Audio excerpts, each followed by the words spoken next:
राजसू यज्ञ में भगवान को ही पांडवों ने अपने राजसू यज्ञ का इष्ट देव बना दिया। जैसे ही भगवान को अपने यज्ञ का इष्ट देव बनाया, प्रधान देवता बनाया, तो जितने और दुर्योधन के पक्ष के थे उसमें एक शिशुपाल भी बैठा था।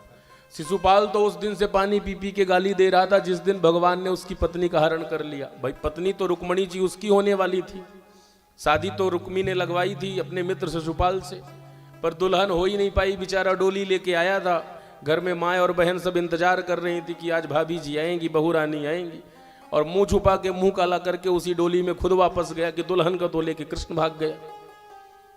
तब से महाराज रोज पानी पी पी के गाली देता है, रोज गालियां देता है कि मेरी पत्नी नहीं हो पाई और उसने मेरी होने वाली पत्नी का हरण किया।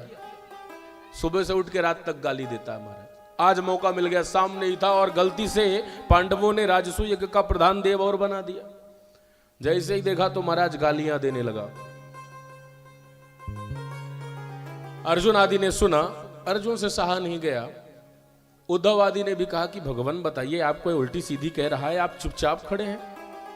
भगवान ने कहा मैं वचनबद्ध हूं। ऐसा कौन सा वचन आपने दे दिया? बोले जब इसका जन्म हुआ था तो इसकी मां को मैंने वचन दिया था। इसके 3 हाथ थे। ज्योतिषाचार्यों ने कहा था जिसके स्पर्श से इसका एक हाथ गायब हो जाएगा, केवल 2 ही बचेंगे, वही इसका काल होगा।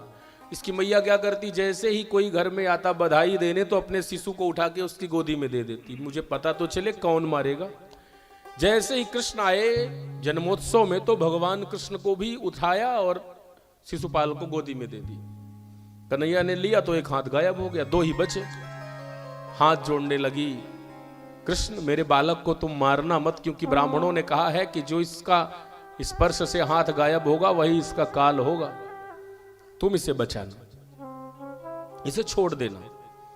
कहा कि बुआ जी चिंता नहीं करिए, इसके एक दिन में 100 अपराध भी होंगे तो मैं क्षमा कर दूंगा। मैया ने कहा तब तो गजब ही हो गया, 100 अपराध तो बहुत होते हैं, 2 4 10 कर भी लेगा और फिर रोज रोज कौन सा अपराध करेगा। 100 तो बहुत है, फिर कोई बात नहीं, पर याद रखिए होनी को कौन टाल सकता है। भगवान ने कहा था यदि 100 से 1 भी ज्यादा हुआ तो छोड़ूंगा भी नहीं।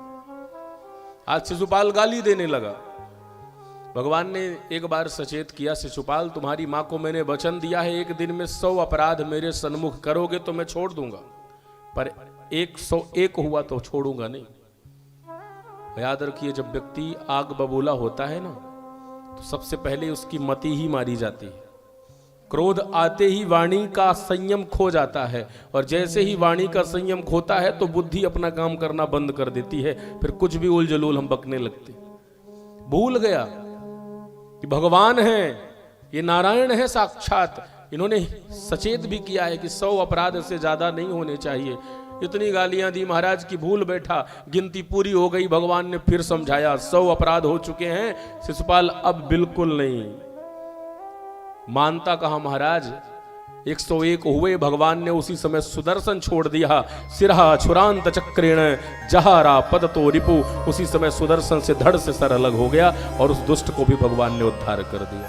बोले दुष्ट निगंदन भगवान की।